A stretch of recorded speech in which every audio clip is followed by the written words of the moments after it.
Hello, Marky Dragon, also known as Marcus Eikenberry in real life, and welcome to the Marky Dragon Show. Obviously, from the intro, can you tell it's going to be about Shroud of the Avatar? You know, they reached today their goals. They finished their campaign on Kickstarter, and it's pretty amazing because they're asking for $1 million. They got two. And the game looks like it's going to be amazing. I watched a whole bunch of the different live videos that they put out and everything, and then, you know, my couple of times talking with Richard and talking with some other people, you know, I am so stoked for this game because it is the spiritual successor to Ultima Online. And so I'm really excited about all of this extra stuff that's being put into the game, and so I wanted to kind of go over it just a little bit and to, you know, just tell you what my interpretation of it is. I mean, they've talked a lot about these things, but just to tell you what my interpretation about it is, as represented to what I remember from Ultima Online. And so, because I do believe that it's like they say, it's not the successor to Ultima Online, it's a spiritual successor. So it can't legally be the successor to Ultima Online. So how's that? It looks like that Lord British is going to walk the trees to Britannia again. Now, I don't know if it's going to be called Britannia or not. I forgot to ask that. I'll have to ask that next time I speak to him. So anyway, we have got the stretch goals here. So Shroud of the Avatar is a role-playing game with massive multiplayer features in it. It kind of lives in two different realms, but when you hear about some of this stuff that is in the stretch goals, you may be saying to yourself, this sounds pretty exciting, you know, no matter what they call it as far as how many people are in it. My last interview, if you didn't see it, I was worried a little bit about whether or not I'm going to see other people in the game and everything, and believe me, I'm going to see plenty of other people in the game and be able to interact with plenty of people. So anyway, they've got these stretch goals, and the stretch goals are beyond goals that if they hit that funding, it went beyond the game, beyond what they were promising in the very beginning. And so at 1.1 million, they hit the pet system. And so now we're going to be able to have some pets, both social and combat pets. Combat pets will be added. That combat pets is, well, I guess there were combat pets in Ultima Online. You know, we used to release the dragons on unsuspecting people from time to time. And so now I never was much of a bard in the game, which is an animal tamer. But I do remember very fondly of the few animals that I did own. And in fact, I at one point had this keep, and in the corners of the keep, we blocked in these dragons, and we had different loot in the different rooms. And basically, you had to know how to get through the room to keep from dying from point A to point B to get over to the other safety side where you could get to the loot. And this was one of the ways that we protected the house in order to keep people from looting it. Because there was break-ins, let's say. There were issues with other people getting inside of your house sometimes, and so you'd set up traps and everything, and it was just so much fun. Now, occasionally I did die to my own traps, but you know, that's a whole other story. So, seasonal weather. Okay, so we've got here the seasonal weather, and I think that's going to add a dynamic to the game that obviously costs a lot to put in, but will add just more ambiance to the game. And if there's one thing that, if I would describe games from Richard Garriott, it is that they have a lot of the little touches that make games enduring, and what is it? I guess it's also enduring as a long-term thing, and also to the heart. It's both at the same time. And interactive musical instruments. This one's going to be fun because there's going to be a lot of stuff that is very creative that'll happen with having that. And just imagine that you have a character that really works on skills of music, and maybe you're a musician in real life, and or you would like to be a musician in real life, but you never quite made it there, but you're still very talented. Can you imagine sitting on the corner in a busy city and working for tips? I mean, that sounds awesome to me. It'd be a lot of fun, and think of all the people you would meet. I think that would be really great. Taming. Now, this to me, pet system kind of goes along with taming, but the taming skill is a little bit different because as far as the pet system goes, now this is all just my interpretation of everything I know. This is not, that if you look at this video a year from now, recording it, that everything I say is 100% gospel. I mean, I am just surmising some of this stuff based on my experience. So taming is a little bit different than the pet system. So in World of Warcraft, we've had pets, and they do different things, and sometimes they're summoned, sometimes they're whatever, but taming is a little bit different. Taming is an actual skill that you work on. You might start with little cats and dogs, goats, cows, deer, and you end up working your way up because it's a skill that you have to work all the way up to where you can get up to where you could tame dragons. And that's where the fun really begins. I can't tell you. I was never, ever at the highest levels of taming. But I tried several times taming dragons, and a few times I was successful, but I usually just died a lot. And to have the dragons that I had had friends who were tamers who helped me to get them where they needed to be and stuff like that, because I just wasn't quite good enough in the skill. But that intrigues me. I think about that. I look at that and I say, I wonder if I would actually focus some attention on that again. So 1.5 million, content is king, plus YOLO, plus Spoonie interviews Richard. And then so YOLO's going to do music, and does that actually say in here? Yes, new David YOLO Watson musical composition, and he created one of the musical arrangements in Ultima Online, and it was so it's a. I'm just trying to think of words for the type of music, but maybe it's period fitting. Like this is like medieval fantasy, and the music just feels a little bit medieval, not evil, but light and fun and welcoming, almost like folk music. And for those of you out of the United States that don't know what folk music is, it's really kind of regional music that has some comforting messages and is comfortable to listen to, maybe reminds you of home. Now they also got Dennis Lubet, cover art. He did all of the covers except for Ultima 2, which is pretty awesome. Now let's see, do I have a piece of that art here? I do. Actually, let me bring out the Heidelbrand. So I think that Heidelbrand is a type of art. Let's see here. Oh no, see this is something a little bit different. This was Ultima, the original Ultima Online, but cover art. I wonder whether or not. I'm just looking here at some of the games that I've got and everything, and about so this must be some of the cover art that he's referring to. This is my copy of Ultima 4, and look at the graphics from the old game. Isn't that funny? Wow. Just thinking back, I played that, and I just thought it was fantastic. So that's pretty fun.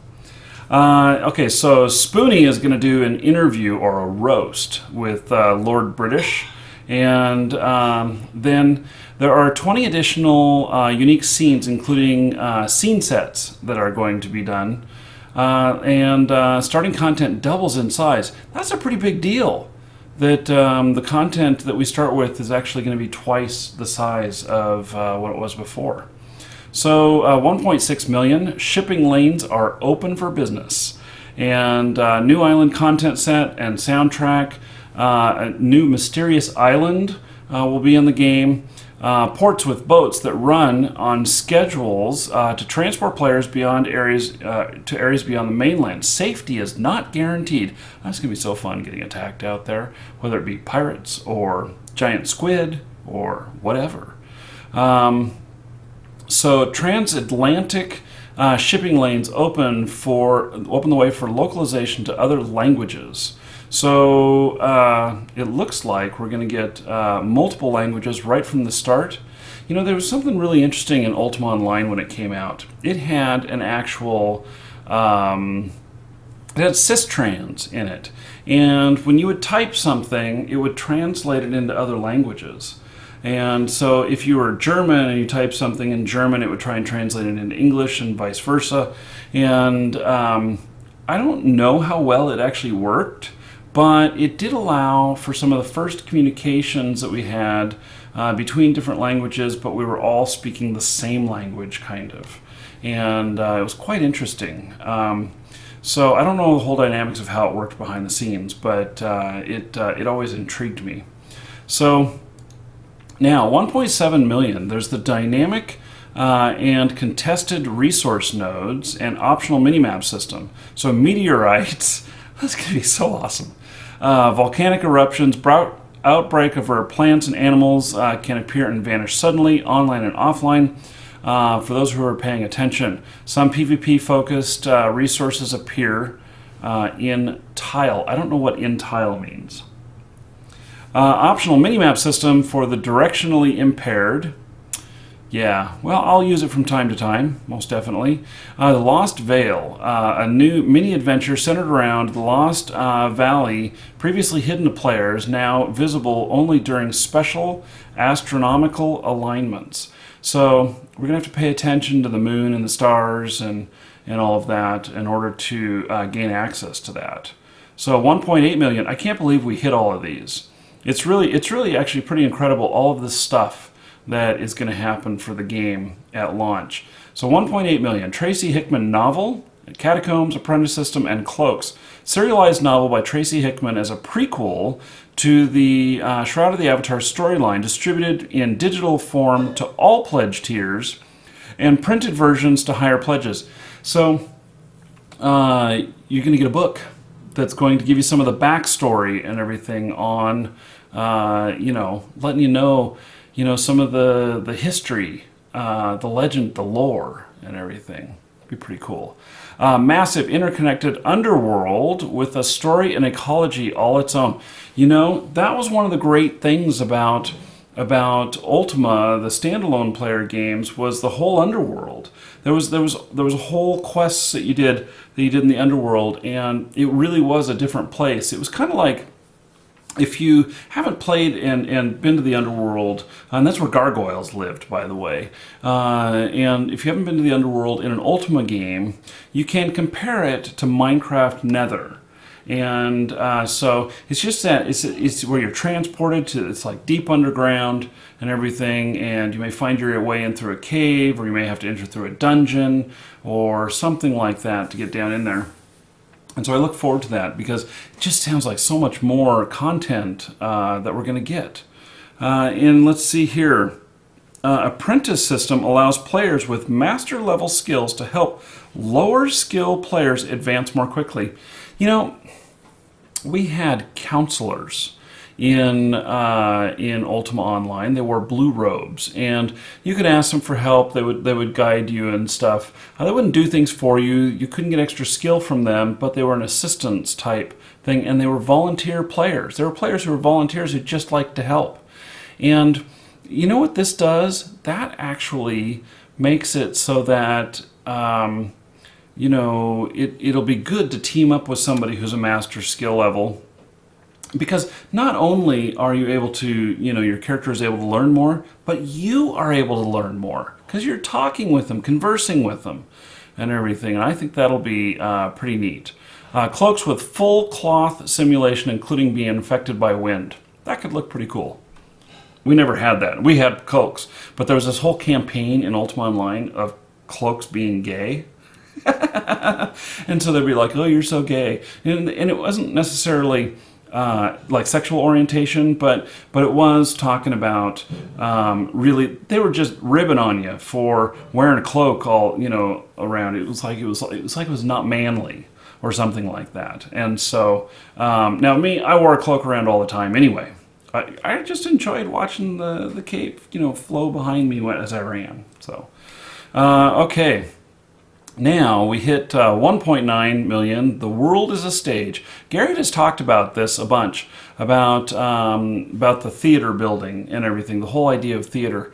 Rentable by an individual or group for performance. Only approved individuals may enter the backstage or on stage. Players must pay to enter the seating area, and viewers may only emote, such as claps. Claps are tracked at a rate for the performance, and money goes to the performers for their performance. Also usable for weddings and other community events. They'll add a full complement of masks and costumes for various events. I think that Garriott, I think, has a vision of arts and entertainment and storytelling. Garriott, I don't know if I've heard him say this or whatnot, but he is so fascinated in stories. And he loves to tell stories, and you can tell he loves to listen to stories as well. And he pays a lot of attention to that. And I think that that's what this is all about. So this is one of the things that we wouldn't find in a game from another big publisher, because this is the kind of thing that won't necessarily make a lot of money. This is the kind of thing that builds a lot of stickiness with the community. And so since they've already bought the game and they're not paying monthly, why would a big publisher put in something like this that really isn't going to attract a lot of new players? But this whole thing right here is really going to allow for a lot of community events. And so those people who are already really engaged with the game are going to benefit even more. So I think that'll be really cool. And then how cool would it be to get married in game? Yeah, I think that'll be pretty awesome. So 2 million mark, which they just barely hit it. I think it came out to, between Kickstarter and the PayPal stuff, it came out to $2,040,000. And so they just went just over the 2 million, which I am so glad, because I looked an hour before it was done and there was still, I think, 30,000 away from 2 million. And I'm like, oh man, so close, so darn close. With being 2 million to not get the 2 million level here. So players take over the world, and castles and keeps effectively a new town type where the structure is ownable by players or guilds. Guilds can declare war against other guilds, which is going to be fun. Guilds can declare as full-time PvP, which will be fun. That is the risk that I've talked about many times, and I most likely will be in a guild that is PvP. Now, I'm not a big-time fighter, but I like the risk of being able to be surprised, be ganked by somebody else. At the same time, I like the fact that maybe I can get one up on another guild person of the opposing guild and take them on and win. I don't know how successful I'll be, but I can tell you that I really like the risk of that, even though I may not be so good. I'll probably die more than I live, but I think it'll be a lot of fun. And so I like the risk. I do. Guilds can earn a guild house and a guild bank. Guild tabard, shield, flags are usable by all members. Let's see, minimum of 5 castle types added to the game. Castles are going to be so freaking awesome. It's gonna be really awesome. Castle merchants with unique merchandise. Castle defense scenarios for most castles, which can be played offline as well as online. So, in a nutshell, doesn't the game sound awesome? I am so thrilled about this, and I have been, I played Ultima Online for many, many years. And then, with playing it for so long and everything, it really, it is one of the greatest games of all time, in my opinion. And if you look back on it now, there's been a lot of advancements. Like if you compared World of Warcraft to Ultima Online and you compared it to like graphics or something like that, you would say, no, the Ultima Online is junk. But that wasn't its charm. Its charm was its graphics were a little bit dated whenever it released, but you know what? They were doing online stuff. They were the first massive multiplayer MMO, and it was something very special, and it allowed you to connect with other people in ways we had never done before. And I have high hopes for Shroud of the Avatar, for this next incarnation of Ultima Online, the spiritual successor. And I think that it's going to be a lot of fun. And I think that I'm probably going to spend many years playing the game. So, and I look forward to that. When was the last time that you were totally taken by a game? They don't come around very often.